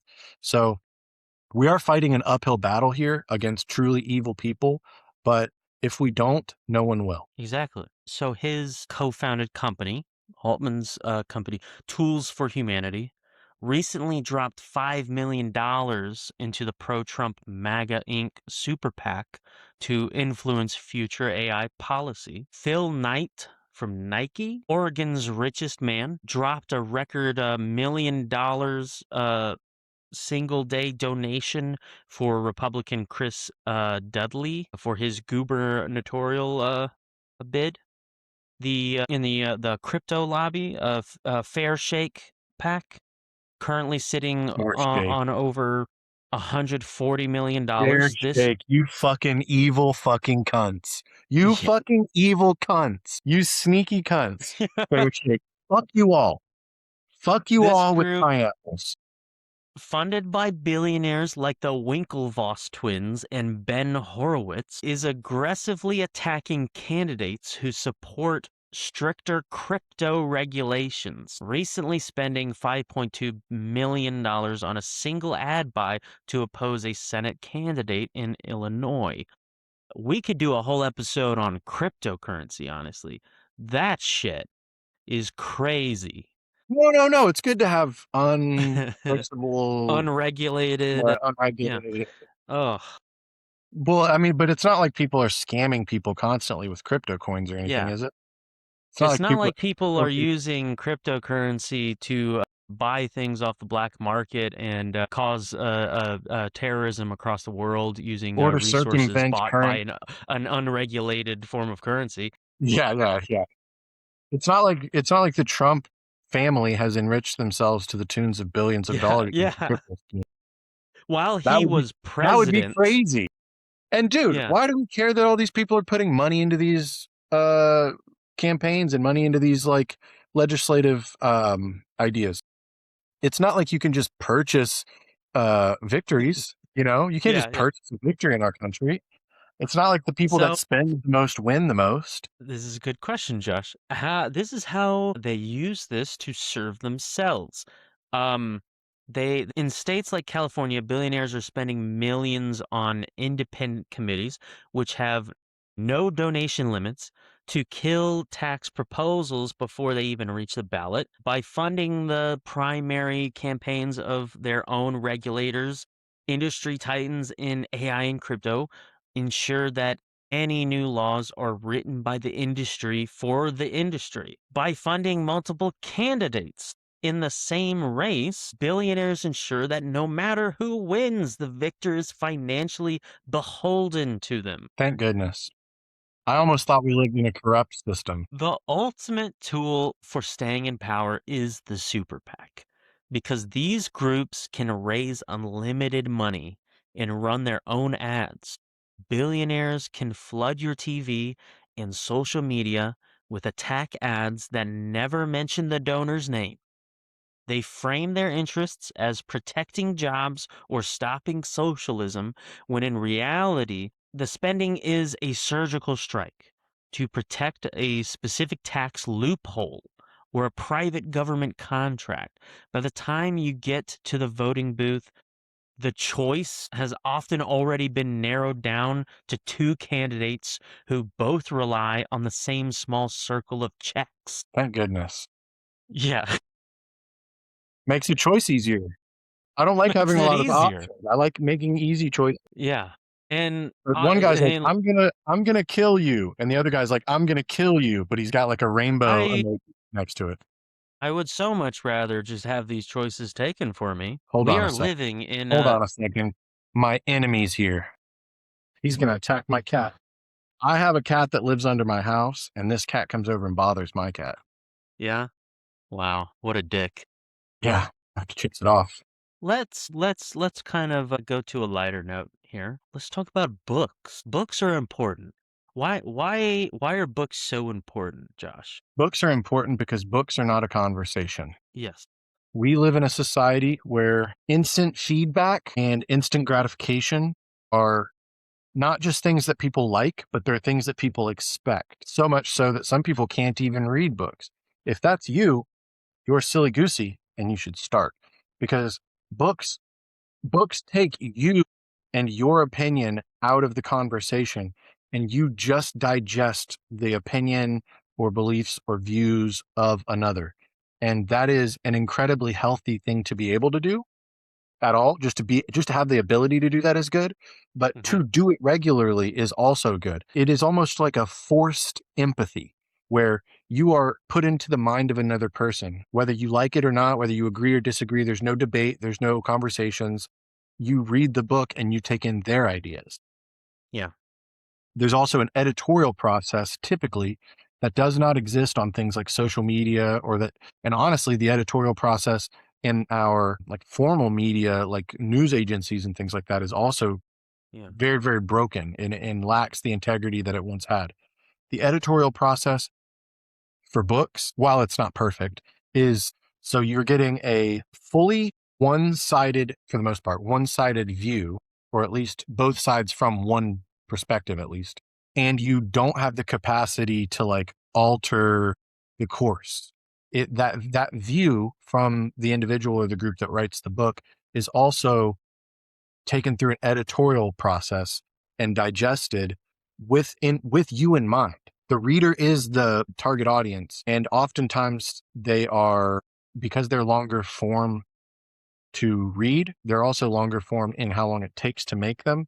And in that, you have more time to digest and sort of consolidate ideas, to trim the fat, and to evolve the ideas as well. Oftentimes, a lot of authors write about the fact that through the process of writing the book, they actually learned more about the subject they're writing.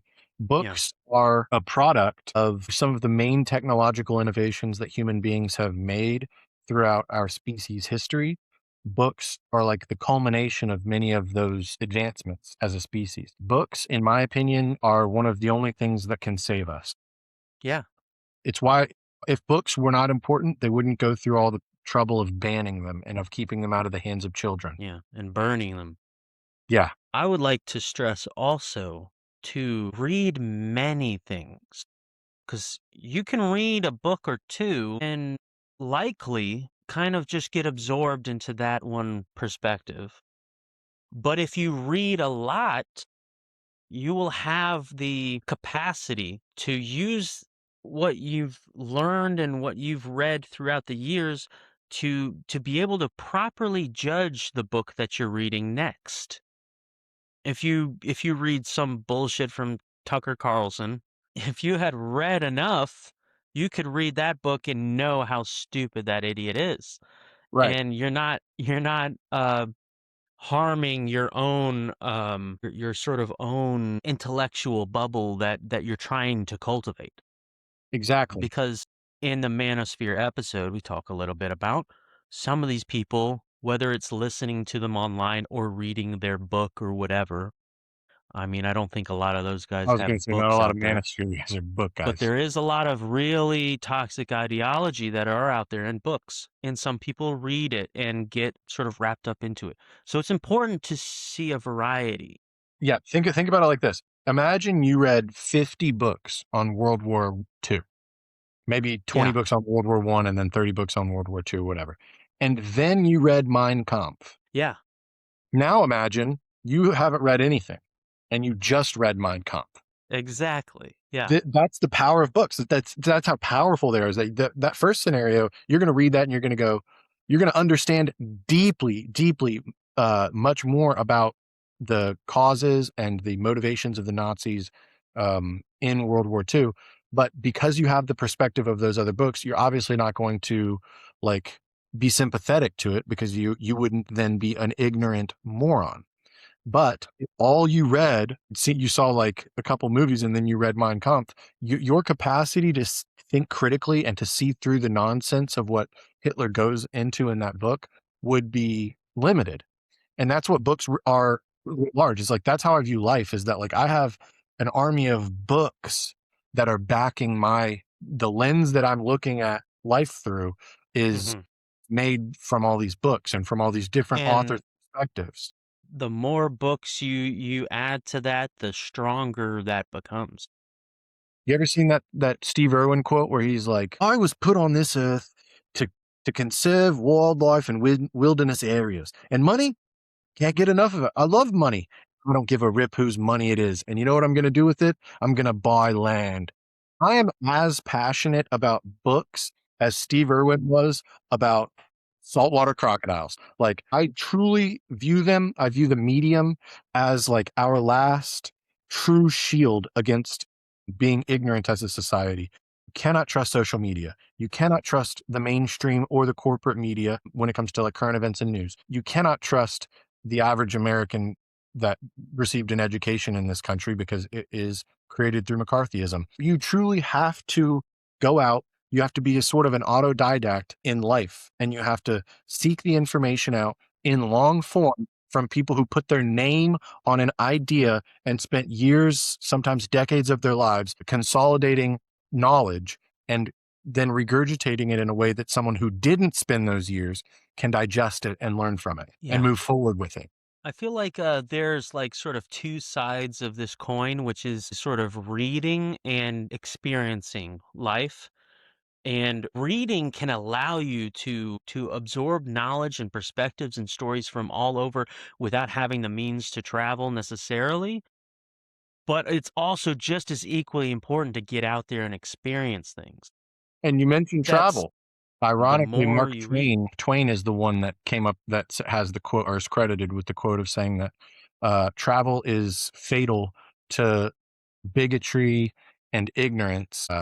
And I can't remember the full quote. I mean, Yeah, but like Mark Twain, an author, someone who understood the value of these ideas, drew the same parallel that you just drew between yeah. traveling. And it's because it is an empathy exercise. It is an exercise in how well you can exhibit empathy. How well can Hmm. you go into another place where you don't know the people, you're not familiar with the culture, you may not know the language, you're unfamiliar with the food, and truly experience it? Very rarely could you do that and then return back home the same person. You know, no man steps in the same river twice, for he is not the Right. same man and it is not the same river. Imagine that. Like that is truly like the foundation of that. And books, Hemingway has a bunch of stuff about the same thing, sort of the similar ideas of where it's like the book is it is your power. Like you it can't be taken from you once you've read it. Yeah. Um, I have a handful of sort of book recommendations on this particular topic. Go through yours. I'll I'm gonna thumb through and grab a couple too. Yes. Okay, I'll go through mine first. As we mentioned throughout this episode, The Great Leveler by Walter Scheidel. For those who want the gritty historical truth about how this inequality usually ends. We talked a lot about that in this episode. Richer and More Equal by Daniel Waldenstrom. A more optimistic look at how institutional factors, not just luck, could create shared prosperity. Saving Capitalism for the Many and Not the Few by Robert Reich. Um, in Saving Capitalism, Robert Reich argues that the free market is a man made system of rules currently rigged to funnel wealth to the top. He calls for a populist movement to rewrite these laws, restoring bargaining power to the middle class and saving the economy from its own inequality. Robert Reich is a very good person to listen to in this time. I'm a voracious reader. I'm not even a college graduate. I have some college, I have technical training. I've been reading between 20 and 70 books a year since I was 5. I mean, I was a voracious reader as a child, and I never stopped. I don't know, like, the extent of Thoreau's outlook on, like, specifically inequality, but one thing he did and it would be in Civil Disobedience, the sort of letter or the people used to write these kind of, like, postings for publications where it was kind of like a letter, but it was like almost like an op-ed, but it was a little longer sometimes. Civil Hmm. Disobedience, he's probably where I would say he goes closest into this stuff. He's in jail because he won't pay a poll tax because the poll tax funds slavery or directly or in a roundabout way. And so, yeah, he definitely had like perspectives on inequality in general, but I don't know that wealth Hmm. inequality is something he touched on specifically. Although he does talk about in Walden Pond, he talks a lot about like some men spend $40. I'm just using random numbers right now. He would say like in today's money, some men spend $40 every year on a new jacket, and some men spend $200 on one jacket that will last them 6 or 7 years. And Right. so like he puts things through the lens of like sort of a utilitarian way of looking at it. And he Yeah. was a transcendentalist. Him, Ralph Waldo Emerson, and a bunch of other authors were transcendentalists. But like he does look at things through that perspective of like the the usage of the money actually is like a moral decision you're making. So I guess in that way he would be kind of talking about uh wealth inequality. And I'm sure I'm just forgetting stuff where he touches on it more specifically. So here's a couple of things that might be pertinent. He defined wealth as a man is rich in proportion to the number of things he can afford to let alone. I like that. I Yeah. mean, everything the guy says is good. Like, Yeah. well, It's I good. shouldn't say that. I shouldn't If say he that about was anybody. I shouldn't say that about anybody that has existed before. Like, Yeah, it's true. Listen, yes, I'm sure there's something he said that was horrible. how about he had constantly spun great words of wisdom. I Yeah, mean, he not was like, as everything he long as it's said, not a maybe, I don't woman. know. I don't know what he said behind closed doors, Yeah, yeah, but the man has a lot of good quotes. But yeah, if he was alive today, he would lose his shit. Oh my God, he'd probably kill himself, honestly. yeah, probably. No, I think he would fight. I think he would be doing exactly what you and I are doing. He got put in jail and he said, "One paper, one pen, please." And he started Yeah, fucking fighting, and he yeah, fought like we are fighting with the tools at his disposal. And the tools at his disposal was pen and ink. The tools at our disposal are a camera and a ring light. Like that is that is what we have to fight back against the authoritarianism, the wealth inequality, the environmental destruction, the killing, the genocide. This is what we have to fight back, and this is what we use. I think he would use the same. I think he would be, he would be the what's the guy's name? The guy's name is Norm Finkelstein, and I've got his book right here. This is not a book on wealth inequality. This is a book that will teach you about the same moral failings and ethical failings that spring wealth inequality, spring genocide. The same moral and ethical failings that spring genocide, spring environmental disasters. These are all interconnected issues. They're entwined together. And Norm Finkelstein, in this book, This Time We Went Too Far, he talks about the 2008 invasion of Gaza by the Israelis. And I reread this recently, and the man is prophetic, honestly. I'm sure he's mm, got some opinions I don't mm, agree with, a big picture or something like that, but yeah, his capacity to break this issue down painted things in a completely different light for me when it comes to the Middle East and when it comes to the way in which our money is used on the richest people, which is to fund their businesses and facilitate their lives, and the ways in which our money is used on the poorest among us, which is to literally burn them alive, in some cases, crush them with buildings, shoot them with sniper rifles. That is how wealth is used against the poor. And the way that wealth is used for the rich is the exact opposite. It facilitates everything they want, like we've been talking about this whole episode. So I would say this is not directly pertinent to what we're talking about right now, but this is like tertiary. This would give you a good lens on how to move forward in life. We talked about this one, Everything is Tuberculosis. This yes, it touches on a lot. I have not finished this book actually, but this touches on a lot of things that like wealth inequality is the engine fueling one of the engines fueling preventable diseases from being prevented. It's not directly motivated by capital, and so if there's no financial interest in getting rid of something, but there is a financial interest in sort of monitoring and keeping something just suppressed enough, then that's what's going to happen. yeah, This is a book I actually largely disagree. Damn, how do I even? Arguing with Zombies. yeah, yeah, I take all the dust covers off my books, except for Everything is Tuberculosis. Yeah, I don't have any dust covers on my books. yeah.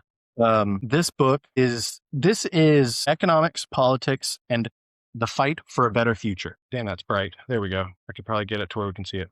Yeah, Paul Krugman. You know, I think that economists are kind of like snake oil salesmen in that they're full of shit and selling you nonsense and they have no idea what they're talking about and they're willing to lie and they think highly of themselves. And their best characteristic is their capacity to sell themselves as experts. And I put Paul Krugman in that category. Let's be very clear. We're talking about like you read 50 books on World War II and then you read Mein Kampf. Yeah. What's this book? Is like this guy, I do not think of him as some type of hero, but I do think of him as like a rational evaluator of the situation we're in financially and economically.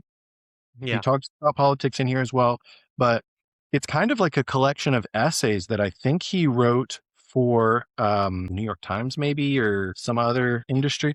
He talks, I mean, there's an entire chapter in here about healthcare confidential, where he goes over like the economic and political motivations of our healthcare system. He talks about the Black Monday, the housing crisis. He talks about, haven't read this in a couple of years, sorry. Ignorant. Yeah, so this is a New York Times stuff that he's kind of consolidated a bunch of his different writings, kind of like Thoreau, Yeah. where like writing for these publications in the moment, and then they take collections of their writings and then they kind of turn them into books. This is a very good one. This is a very good one to give you a foundation of economics from an economist that you probably shouldn't trust because he's an economist, but you can at least trust that what he says will give you perspective on the reality that you're living in. Yeah. And this is one that I've brought up before on this show. Adrift, Scott Galloway. Nice. Yeah. He talks, this is called America in 100 Charts. So I'll just pull up one of these charts here. Worker strikes and unfair labor practice charges. So as strikes have gone down since 1980, strikes have been going down. Unfair labor practice charges have been going up. Right there. Sorry, I'm trying to like There get you rid of the go. glare. Yeah. There's 100 charts in here. Nobel prizes based on where they're from. Share of tech IPOs with dual class structures. Look at how it's rise. Look at that shoot up there. This is the economy we're living in. The revenue the year before $1 trillion evaluation for companies. So your company's going to get $1 trillion evaluation, right? Which is going to shoot your value up. But your revenue should be high before that happens, right? Okay. Well, since 2018, the amount of revenue, and I'm probably like butchering the specifics of some of these, but I'm not an economist. Revenue, the year before you get your $1 trillion valuation, look how it goes down. You need to make less and less money to be valuated as $1 trillion company as time moves forward. That Yeah. is a Yeah. driver of wealth in the economy. And guess who's at the end of that list in 2021 with the lowest amount of revenue in order to receive $1 trillion valuation? What company do you think that is? Hang on. Let me zoom in here. Facebook? What are we looking Tesla. at? Tesla? Tesla? Oh, okay. Yeah. It goes Yeah. in 2018, before Apple got a $1 trillion valuation, it was $229 billion that they had in revenue the year before. Tesla had $32 billion before they received a $1 trillion valuation. Mm. Lobbying spent by the US tech sector. In 2000, it was $7 million that the tech sector spent in lobbying. In 2020, it was $80 million. And Facebook spent a quarter of that, $20 million. Wow. This book, yes, this book, Scott Galloway, I have huge disagreements with. I have a respect for him as a Sure. Sure. person. I have some serious like policy disagreements and some sort of broad picture disagreements with how he evaluates what we should do moving forward. But how he evaluates what we're in and where we've been and where we came from, he's usually very on point about how we got here and where we're at. I think his vision for the future is a little bit delusional because he believes we can move forward into the future without some major disruption in how things are now. I don't Right. think that's possible, but I do think that he wrote a very, very good book in this. Yeah. Money supply. Yeah. He talks about public social spending as a share of GDP and how the US is lower than tons of countries, difference in annual GDP growth rate between us and Europe, and how the rates are completely, we're basically smothered by the safety net. Roblox users using like metadata and stuff like that. A Yeah. percentage of the US work teams that plan to work remotely. Like there's so much stuff in here. Decline in friendship. When you look at like things like decline in friendship, he talks about like, he's one of the guys that, I don't know if he started the male loneliness epidemic stuff. Productivity versus compensation. Yeah. That is wealth inequality. Yeah. the Americans' productivity goes up, the American compensation goes down. And you were talking recently about income stagnation. Well, income stagnation in an inflating economy is actually income reduction. If your income stays the same and the economy inflates, the cost of Yeah. goods, cost of living inflates, your income went down. Your Yeah. capacity to spend with money went down. I'm sure economists have terms for all of this stuff, but like that is practically what's happening is your capacity to use Yeah. that money for your own good goes down. If you keep the same amount of money and everything's getting more expensive, you're becoming poorer. Exactly. And I have some sci-fi books. Yeah. I mentioned this book a lot, Big Sugar. Yep. What a stud this guy is, right? Imagine writing a book and they're like, what do you want to write on the back page? And you're like, Just a write? picture. I Yeah. already wrote a book. I already wrote a whole book. I'm not writing anything else. This will sell the book. That's what I'm going to do. I'm going to do that on my novel. Just a Yeah, that picture of is me a in a suit. throwback kinda thing, isn't it? Yeah, Yeah. authors used to always have their, like, pictures in a suit looking Big looking towards the camera, yeah. Big Sugar talks. It's a great representation. It gives you like a perspective on how these giant, like industry driving corporations. So a company like SpaceX, where it's like they're the head of an industry, how they can manipulate the government. This is like the Florida and federal government in this book in sort of early to mid 1900s, how they can take the amassment of power that they have, whether it's wealth or whether it's workers or whether it's some resource like sugar. And they can take that, turn it into like a Kamehameha ball, and then shoot that into the face of the average person. And it's an incredible book. It's incredibly sad. The environmental impacts, the economic impacts, the human toll, the political toll. It's really, really bad. But the book is great. And then I have, yeah, I mean, I have like sci-fi books and stuff. Ursula K. Le Guin wrote this book. Talked about it earlier. This is Yeah, called yeah, The Word for World is Forest. So this basically talking about like inequality, like the inequality in this book, it's not necessarily like a wealth directly thing, but if you acknowledge the fact that wealth inequality becomes resource inequality. So it's like if you have access to more wealth, then you have access to more resources, you have access to more technology. You can then use that to exploit other people. This story is about a guy that gets to another world and essentially is supposed to colonize it for the trees. Trees are one of the rarest substances on Earth. Like it's one of, are in the universe. Like trees are so rare. Like the capacity for trees to exist is like insane. And so he gets there. He's taking over the planet so that they can extract the wealth from the planet. Typical. It's your standard like imperialist colonialism thing. And then a ship comes from his society basically following behind him years later saying like, hey, we grew out of all that, you got to stop, saying like we've evolved beyond these ideas. And so it's like a really yeah, cool thing where it's like what would happen if we as a society said no, we're not doing this, we're going to learn from our mistakes and we're going to move forward in a way that is reflective of the fact that we learned, and how he represents the institutions that would reject the evolution. He's yeah, like, well, I'm doing what I'm doing. Fuck what you heard. That's what I'm about to yeah, do. And you get to see like kind of the internal monologue of this guy is like what corporations, like the kind of anti-billionaire tax people now are like. There's a one-to-one comparison between this guy and those people now. yeah, Very, very, very good book. Ursula K. Le Guin, probably one of the best sci-fi authors of all time. Probably the best sci-fi author of all time, in my opinion. yeah, wow. Good conversation. Until your book comes out? If my book comes out and 30 people read it, I will feel like a success. If my book Yeah, comes out yeah. and if people compare me to Ursula K. Le Guin, I will tell them to stop. I will say, you It's have the to stop. Yeah. same it's the same thing with this podcast, honestly.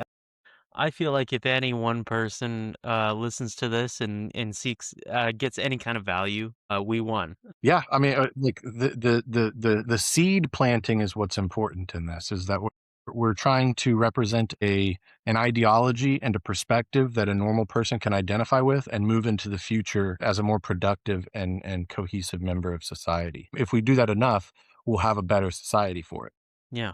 While you struggle to keep pace with the rising cost of existence, the architects of the system are using your necessity as their collateral to buy the very politicians who write the rules. And this isn't just an economic crisis, it's a moral emergency that demands we stop fighting each other over the crumbs and start reclaiming the bakery. If we do not choose to unrig this engine through unified labor, local sovereignty, and refusal to be permanent renters of our own lives, we are basically handing our children a future where they are born into debt they can never pay to masters they will never meet. The time to stop being a spectator in your own exploitation is now. If it's not now, then it's never. Any closing thoughts you have, Josh? You nailed it. That was Yeah. great.